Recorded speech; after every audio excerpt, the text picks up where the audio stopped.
तो अब एक लोकसभा चुनाव में गांधी परिवार का कोई भी सदस्य अमेठी और रायबरेली दोनों ही पारंपरिक सीट है कांग्रेस की, वहां से चुनाव नहीं लड़ेगा। दावा यह किया जा रहा है कि कांग्रेस वहां से किसी नए उम्मीदवार को मैदान में उतार सकती है। और क्या कांग्रेस अपने किले के रूप में मशहूर रायबरेली और अमेठी दोनों ही परंपरागत सीटों पर बीजेपी को वॉकओवर देने जा रही है? अब सवाल ये भी उठने लगे हैं। क्या है इस खबर की सच्चाई, दिखाते हैं आपको एक रिपोर्ट में।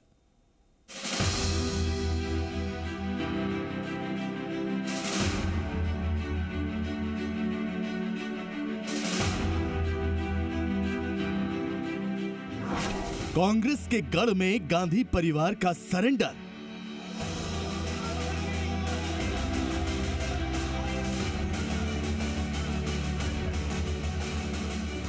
के हाथ से निकली अमेठी रायबरेली सीट।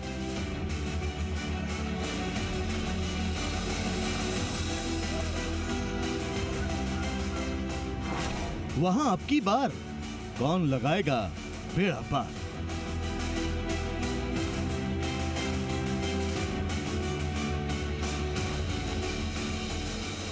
लोकसभा चुनाव के ऐलान के साथ ही उत्तर प्रदेश की 2 लोकसभा सीटों अमेठी और रायबरेली को लेकर तरह तरह की अटकलें शुरू हो गई। ये कयास लगने लगे कि इन दोनों सीटों से कांग्रेस के उम्मीदवार कौन होंगे।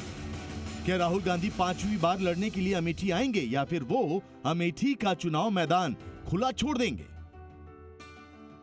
परंपरागत तौर पर इन दोनों सीटों को कांग्रेस का गढ़ माना जाता रहा है, क्योंकि गांधी परिवार के कई दिग्गज इसी सीट के रास्ते कई बार लोकसभा पहुंचे। लेकिन इस बार इन दोनों सीटों को लेकर जो खबर आ रही है वो आपको चौंका सकती है। सूत्रों के मुताबिक इस बार अमेठी और रायबरेली से गांधी परिवार का कोई भी सदस्य चुनाव नहीं लड़ेगा।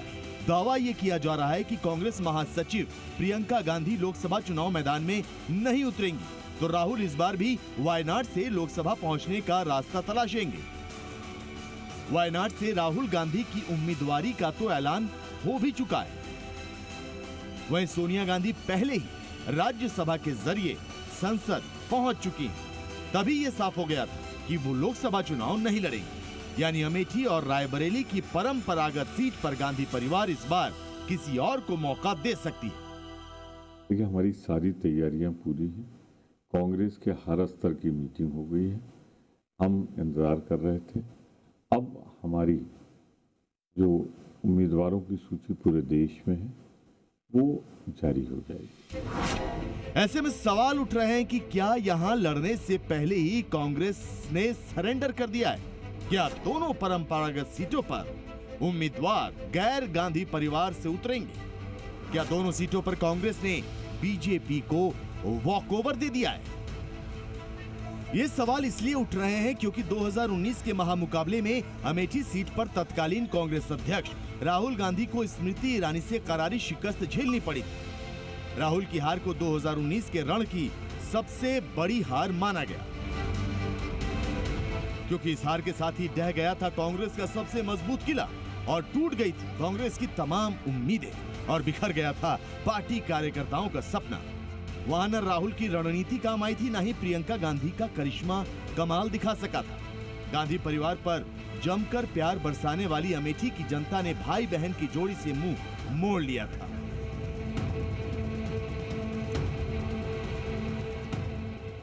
इस बार भी बीजेपी अमेठी से बड़ी और ऐतिहासिक जीत का दम भर रही है। हमारी बहन अति लोकप्रिय सांसद और मंत्री स्मृति ईरानी जी दोबारा ऐतिहासिक रूप से जीतेंगे। बीजेपी जीत का दम भर रही है तो कांग्रेस नेताओं को अभी भी गांधी परिवार के करिश्मे पर भरोसा है। यूपी कांग्रेस अध्यक्ष अजय राय तो कई बार राहुल से अमेठी के रण में उतरने की अपील कर चुके हैं। मैं उत्तर प्रदेश का अध्यक्ष हूं, इस नाते मैं ये निश्चित कहूंगा कि वहां की जनता, अमेठी की जनता ये मांग कर रही है, डिमांड कर रही है। और हमारे कार्यकर्ता उन्होंने कहा है कि जो कमियां रह गई हम पूरी जान लड़ा देंगे, पूरी ताकत लगा देंगे।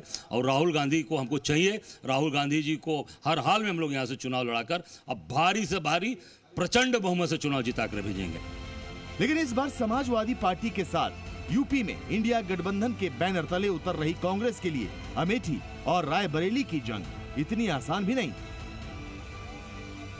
क्योंकि 2019 में रायबरेली में बीजेपी के 38% वोटों के मुकाबले कांग्रेस को 56% वोट मिले थे।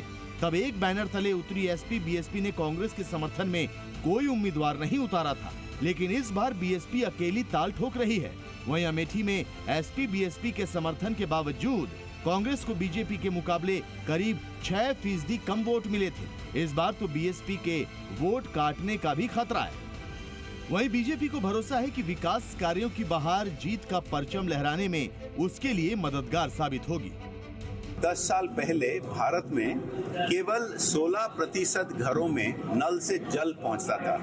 आज के जिन 75% घरों में नल से जल पहुंच रहा है और उत्तर प्रदेश में ऐसे लाखों घर में, लाखों परिवारों के लिए नल से जल और प्रधानमंत्री आवास योजना के घर मिले हैं।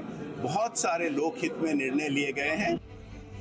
कांग्रेस के लिए टेंशन ये है कि बीते कुछ सालों में यहां उसके वोट का ग्राफ तेजी से लुढ़का है, जबकि बीजेपी का ग्राफ तेजी से ऊपर गया है। रायबरेली में 2009 में कांग्रेस को 72% वोट मिले थे, जबकि बीजेपी सिर्फ 16% वोट हासिल कर सकी थी। वहीं 2014 में कांग्रेस के 63% के मुकाबले बीजेपी को 21% वोट मिले, तो 2019 में कांग्रेस को 56% वोट मिले, जबकि बीजेपी 38% वोट हासिल करने में कामयाब रही। लेकिन सोनिया गांधी जीतकर संसद जरूर पहुंच गए, लेकिन अमेठी में लगातार घटते ग्राफ के बाद राहुल को शिकस्त झेलनी पड़ी। अब सबकी निगाहें 2024 के महामुकाबले पर टिकी हैं, जहां गांधी परिवार के रेस से बाहर होने की खबरें आ रही हैं। भैया बेटा, राजनीति में अगर पर कोई जवाब नहीं। हम हर स्थिति में अमेठी रायबरेली को जीतेंगे, 100% जीतेंगे, प्रचंड बहुमत से जीतेंगे। जनता माननीय मोदी जी के साथ है, भारतीय जनता पार्टी।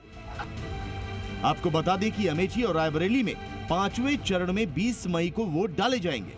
आने वाले दिनों में यह साफ हो जाएगा कि यहाँ कांग्रेस किसे मैदान में उतारती है। राहुल और प्रियंका के चुनाव लड़ने से मना करने के बाद कांग्रेस का उत्तर प्रदेश में सफाया तय माना जा रहा है। हालांकि चाहते हैं लोग कि गांधी परिवार का ही कोई सदस्य इन दोनों के स्थान पर मैदान में उतरे, लेकिन ये सदस्य कौन होंगे, चेहरा कौन होगा, ये अभी तय नहीं है। ये भी माना जा रहा है कि गांधी परिवार के किसी करीबी को रायबरेली और अमेठी से दावेदारी दी जा सकती है।